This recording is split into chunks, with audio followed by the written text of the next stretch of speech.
하나님의 뜻이라는 제목으로 같이 하나님의 말씀을 나누겠습니다.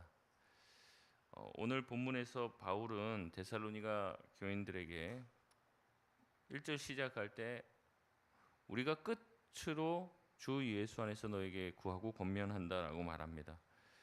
데살로니가 전서는 총 5장인데 4장 초반부터 이제 끝으로라고 얘기하면서 마지막으로 그들에게 당부해야 될 권면의 말씀들을 이어갑니다. 권면하는 내용은 이렇습니다. 1절에 너희가 어떻게 행하며 하나님을 기쁘시게 할 수 있는지를 우리에게 배웠다고 말하고 있습니다. 여러분, 우리도 마찬가지죠. 주님을 어떻게 기뻐하게 할 수 있을까? 우리가 이미 배웠습니다. 우리가 어떻게 행동해야 그리스도인다운 행동인지 우리가 모르는 것이 아니죠. 이미 다 배운 것입니다. 어떻게 해야 하나님을 기쁘시게 할 수 있습니까? 어떻게 해야 그리스도인다운 삶을 살 수 있습니까? 잘 모르시면 제가 정리를 해드리겠습니다. 우리가 어떻게 해야 주님을 기쁘시게 해드릴 수 있는가? 여러분, 희생하시면 됩니다. 여러분, 순종하시면 됩니다. 서로 사랑하시면 됩니다. 용납하시고 남을 나보다 낮게 여기시고 상석에 앉지 마시고 말석에 앉으십시오. 돈과 하나님을 겸하여 섬길 수 없다는 말씀을 들었습니다. 누구든지 큰 자가 되려면 너희 중에 가장 작은 자를 섬기는 자가 돼야지 하나님 나라의 큰 자가 되리라고 말씀하고 계십니다. 여러분, 제가 드린 말씀들 처음 듣는 얘기인가요? 난생 처음 그런 말씀 성경에 있습니까? 그런 것 아니죠? 다 아시는 말씀이에요. 사도 바울은 얘기합니다. 내가 너희에게 분명히 가르쳤다. 어떻게 해야지 하나님을 기쁘시게 할 수 있는지, 너희가 신자라면 어떻게 살아야 되는지를 이미 가르쳤다는 거죠. 우리도 배웠습니다. 압니다. 바울은 너희가 우리에게 배웠으니 곧 너희가 행하는 바인데 라고 얘기하면서 그들이 이미 그렇게 하고 있다라고 칭찬을 해주며 뭐라고 얘기합니까? 1절 마지막 부분에 더욱 많이 힘쓰라. 너희가 이미 행하고 있지만 더욱 그렇게 하라라고 말합니다. 데살로니가 교인들은 배운 대로 살았던 것 같습니다. 우리는 그렇지 못할 때가 많은데 데살로니가 교인들은 굉장히 훌륭한 교인들이었던 것 같아요. 그러면 잘하고 있다, 그 정도로 말하면 되는데 바울은 그들을 향해 더욱 힘쓰라고, 더 애써서 그 일을 하라고 얘기합니다. 이제 한자어로는 얘기하는 거죠. 사자성어로 주마가편이라고 하죠. 달리는 말에 채찍질을 더 한다는 거예요. 나 잘하고 있는데 좀 칭찬 좀 해주지, 이런 게 아니라 잘 달리고 있는데 어떻게 해요? 더 채찍질을 하는 거예요. 더 열심히 달리라고. 우리는 배웠습니다. 그리고 하나님이 기뻐하시는 게 무엇인지도 압니다. 그러니 어떻게 합니까? 이제는 더 배우려고 하는 노력도 중요하겠지만 뭐 하라는 겁니까? 행하라는 거죠. 그냥 행하는 것도 아닙니다. 힘써 그렇게 하라는 겁니다. 끝까지 내 고집과 내 생각을 버리지 않아서 하나님을 기쁘게 해드리는 게 무엇인지 알면서도 내 고집과 내 생각을 꺾으려고 하지 않고 그렇게 행동하지 않습니다. 여러분, 그것은 배운 것이 아니죠. 성경에서 배웠다는 것은 아는 것이 아닙니다. 배웠다는 것은 배운 대로 하는 것입니다. 배움은 곧 행함을 얘기한다는 거죠. 그렇다면 우리가 해야 될 행함, 우리가 배워서 하나님을 기쁘시게 해드릴 수 있는 그 행함은 무엇입니까? 바로 하나님의 뜻이라고 얘기합니다. 근데 그 하나님의 뜻, 우리를 향한 하나님의 뜻이 무엇이라고 얘기합니까? 우리 3절 말씀 같이 한번 읽겠습니다. 시작. 하나님의 뜻은 이것이니 너희의 거룩함이라 곧 음란을 버리고. 아멘. 3절에 하나님의 뜻은 무엇이라고 얘기합니까? 너희의 거룩함이라고 얘기합니다. 여러분, 밑줄을 그어 놓으십시오. 성경에 이런 구절이 많이 없습니다. 하나님의 뜻이 이것이다, 이렇게 명백하게 말하는 것이 몇 군데 나오지 않아요. 우리를 향한 하나님의 뜻, 데살로니가 성도들을 향한 하나님의 뜻은 무엇입니까? 거룩함입니다. 성도의 거룩함, 그것이 하나님의 뜻이라는 거죠. 그러면 어떤 것이 거룩함일까요? 3절부터 쭉 설명하고 있습니다. 8절까지. 첫 번째 나오는 것은 음란을 버리는 것입니다. 4절의 거룩함과 존귀함으로 자기 아내를 대할 줄 알고, 아내만 그런 게 아니라 남편에 대해서도 그렇게 해야 되겠죠. 5절에 하나님을 모르는 이방인들처럼 세욕을 따르지 않는 것이 거룩함입니다. 당시에 만연했던 매춘과 또 첩을 두거나 하는 것을 금지하는 것이죠. 6절에 이 일의 분수를 넘어서 형제를 해하지 말라고 이야기하고 있습니다. 종합해 보면 이렇습니다. 다른 사람 형제들이라고 하는 신자들이나 아니면 자기의 어떤 개인적인 성적 만족을 위해 하나님의 말씀 밖으로 넘어가지 않는 것을 이야기하고 있는 거죠. 바울은 서로를 대할 때 거룩함과 존귀함으로 대하라고 얘기하고 있습니다. 우선 성적 만족을 얘기할 때 이제 자기 몸을 잘 통제를 해야 된다는 거예요. 자기의 어떤 성적 만족을 위해서 하나님이 말씀하시는 것 이상으로 넘어가지는 말라는 거죠. 동시에 타인을 성적으로 착취하거나 유린해서도 안 된다고 권면을 합니다.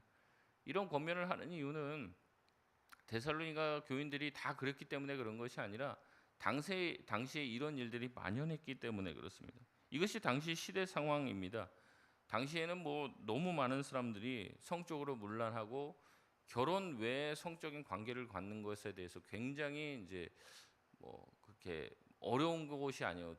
대부분의 사람들이 다 그렇게 살고 있기 때문에 거기에 대해서 제약을 걸지 않고 있습니다. 바울은 요구하는 겁니다. 데살로니가 교인 너희는 거룩해야 된다. 달라야 한다는 거죠. 세상 풍조가 다 그쪽으로 간다고 해도 너희는 그렇게 가지 말라고 얘기합니다.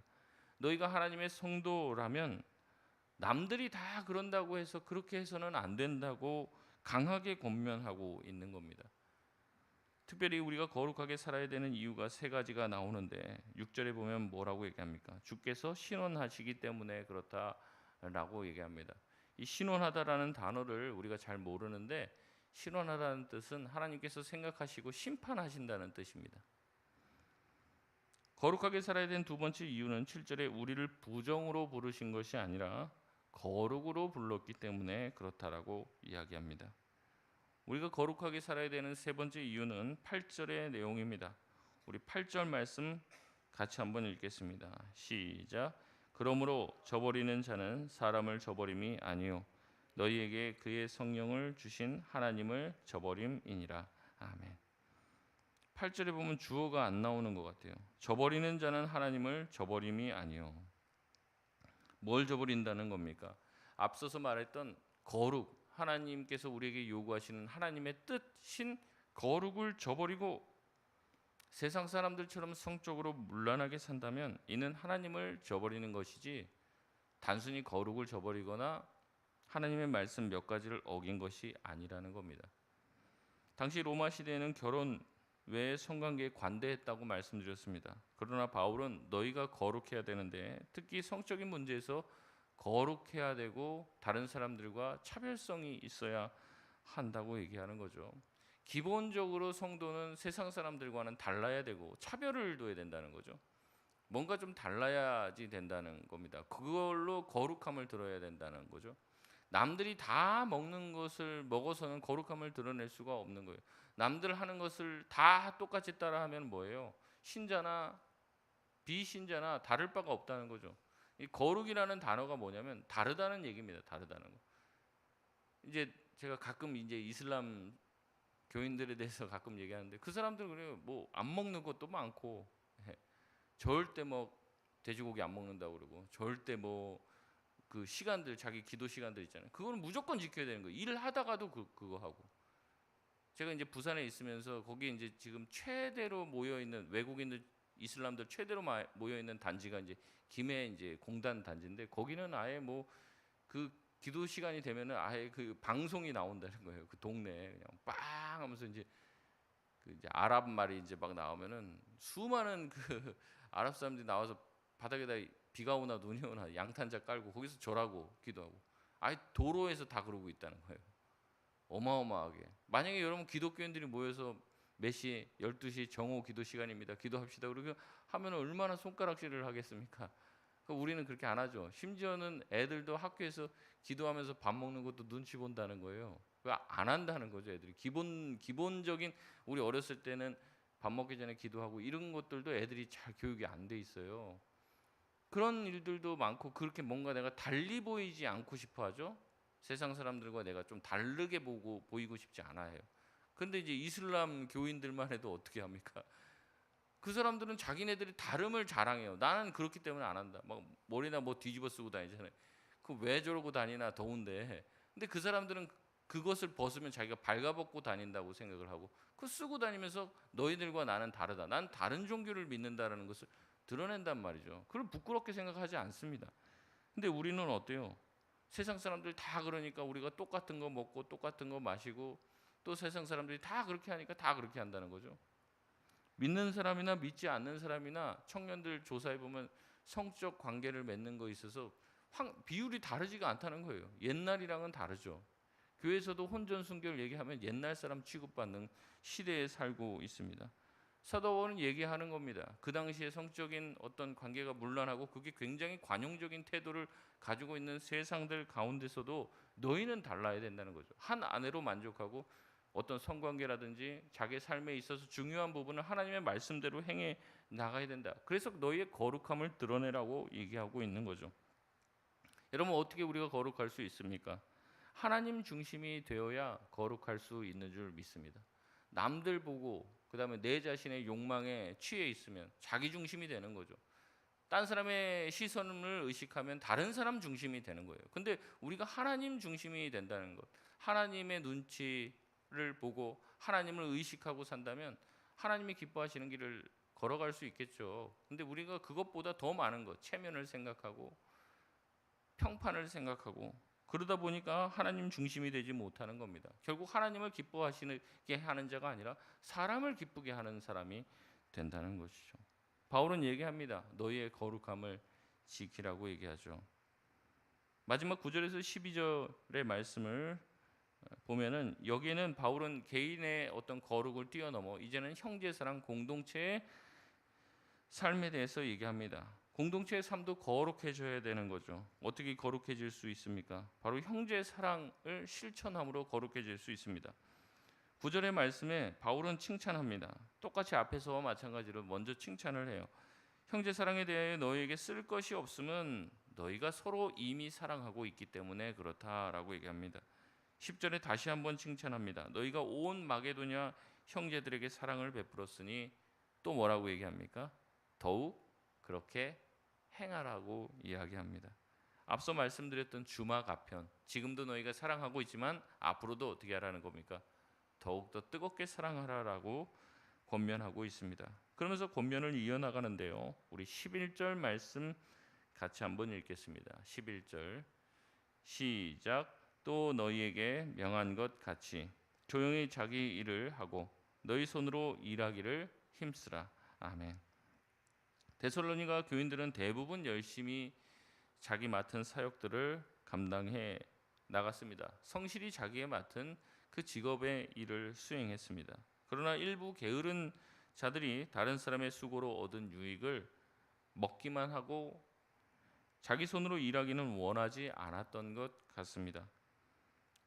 그 당시에 이제 여러 가지 생각을 할 수 있겠죠. 주님의 재림을 전파하고 주님께서 다시 오실 것을 이야기했기 때문에 그 안에서는 직업을 포기하는 일들도 있었다는 거죠. 흰 옷을 입고 주님이 오실 날을 기다리는 거예요. 아무 일도 안 하고 주님 곧 오신다니까 몇 달만 버티면 몇 년만 버티면 오시겠지. 그래서 아무 일도 안 하는 거죠. 근데 이제 그렇잖아요. 공동체가 뭐 우리 교회도 마찬가지지만 교회 공동체나 뭘 하려면 돈이 안 들어갈 수가 없습니다. 누굴 구제하려면 다 돈을 내야 되는 거죠. 뭘 하려고 해도 뭘 고치고 뭘 살려고 하도 다 뭐 이제 교회도 보면 이제 우리가 이렇게 막 에어컨도 틀고 선풍기도 틀고 그러면 다 그게 전기세가 나가는 거잖아요. 그럼 다 이거를 해야 되는데 뭐라고 했냐면 곧 주님 오실 텐데 뭘 그렇게 뭐 하냐. 그리고 직장도 관두는 거예요. 그냥 그러고 사는 거죠. 자기 책임을 다하지 않는 겁니다. 공동체의 책임을 다하지 않는. 그러면서 남들이 뭐 열심히 밖에서 일해서 번 돈으로 뭐 음식 사오고 그러면 어떻게 합니까? 성찬할 때 자기는 그거 이제 빵 돌리잖아요. 같이 음식 돌리면 왕창 잡아갖고 그걸로 이제 식사를 다 때우고 이제 맨날 이러는 거죠. 그런 사람들을 향해서 경고하는 것입니다. 주님이 오시는 그날까지 너희가 맡은 그 일을 조용히 성실히 충실하게 잘 감당하라고 이야기하는 거죠. 노동을 기피하지 말고 일상의 책임을 소홀히 하지 말라고 권면하고 있습니다. 바울은 각자 조용히 자기 일을 하라고 이야기합니다. 아무래도 거기서 좀 시끄럽게 하면서 남들 눈에 띄려고 일했던 사람들이 있었던 것 같아요. 번잡스럽게 요란스럽게 막 일하며 자기 자신이 열심히 일하는 것을 과시하는 사람들이 있죠. 그렇게 하지 말라는 겁니다. 일을 하면 어떻게 하라고 하는 거예요? 조용히 자기가 맡은 일을 하라는 겁니다. 또한 무엇을 얘기합니다? 합니까? 너희 손으로 일하기를 힘쓰라는 거죠. 남들 하는 것 지켜만 보지 말고 무임승차하지 말고 너희가 맡은 것이 있다면 그 맡은 것을 너희 손으로 직접 하라고 이야기합니다. 물론 못해서 못할 수 있어요. 할 줄 몰라서 못할 수도 있습니다. 그런데 그런 것 가지고 지금 얘기하는 게 아니죠. 할 수 있는데도 게으르고 핑계대면서 무관심하여 자기 맡은 일들을 감당하지 않는 자들이 되지 말라는 겁니다. 여러분, 이것은 교회나 우리 개인의 삶도 마찬가지입니다. 가장이라면 마땅히 자기 집의 경제적인 문제를 책임져야 되는 거죠. 우리 가정에서 각자가 맡은 일들이 있을 것입니다. 그것을 잘 수행해야지 이제 가정이 잘 돌아가는 거죠. 그래서 맡은 사람들이 그 맡은 것들을 잘 해야지. 뭐 빨래도 잘 해야지. 이제 양말 신으려고 할 때 양말도 있고 속옷도 있고 다 자기가 입고 나갈 그런 것들이 있는 것이고, 아이들도 각자 맡은 것들 열심히 이제 가장이 일을 해서 때가 되어서 월급이 들어와야지 가정의 모든 이제 경제적인 문제들이 또 해결될 수 있듯이 각자가 맡은 일들을 자기 손으로 잘 감당해야 합니다. 교회도 마찬가지죠. 교회에서 각 직분이 있고 각 직분별로 연초에 또 각자가 맡은 영역들이 있습니다. 그 맡은 영역들 맡기만 해서 끝나서는 안 되죠. 맡았으면 어떻게 합니까? 맡은 자들에게 구할 것은 충성이죠. 충성이라는 게 뭡니까? 자기에게 시키신 그분, 제가 시킨 거 아닙니다. 주님이 시킨 그 일을 가지고 어떻게 합니까? 충성을 다해서, 최선을 다해서 그 일을 감당하는 거죠. 그래서 연말까지 또 내년에 다른 사람이 맡게 되면 다른 사람한테 잘 넘겨주고, 내가 맡고 있는 동안은 충성되게 감당해야 되는데 여러 가지 핑계 대면서 내 손으로 그걸 안 해요. 그러면 내 손으로 안 하면 어떻게 됩니까? 그게 그냥 빈 공간으로 있을까요? 그렇지 않죠. 누군가는 어떻게 합니까? 그 자리를 메우잖아요. 그러니까 한 사람이 2개 하고 3개 하고 4개 하고 하는 겁니다. 사람이 없어서가 아니라 그 맡은 일들을 감당하지 않으면 다른 사람이 하게 되고 그 다른 사람들이 수고한 것에 나는 무임승차하게 되는 것이죠. 여러분, 이것을 뭘로 연결되냐면 형제 사랑으로 이어지는 거예요. 형제 사랑이 뭐 형제님 귀하십니다. 집사님 권사님 너무 귀해요. 이 얘기하는 게 아니라는 거예요. 형제 사랑이 뭐라는 거예요? 내가 맡은 그 일을 잘 감당하는 것. 교회에서도 마찬가지고 가정에서도 마찬가지고, 내가 우리 형제를 사랑한다는 게 뭐냐면 내가 우리 가정에서 맡겨진 그 일을 최선을 다해서 공동체에서 성실하게 감당하는 거.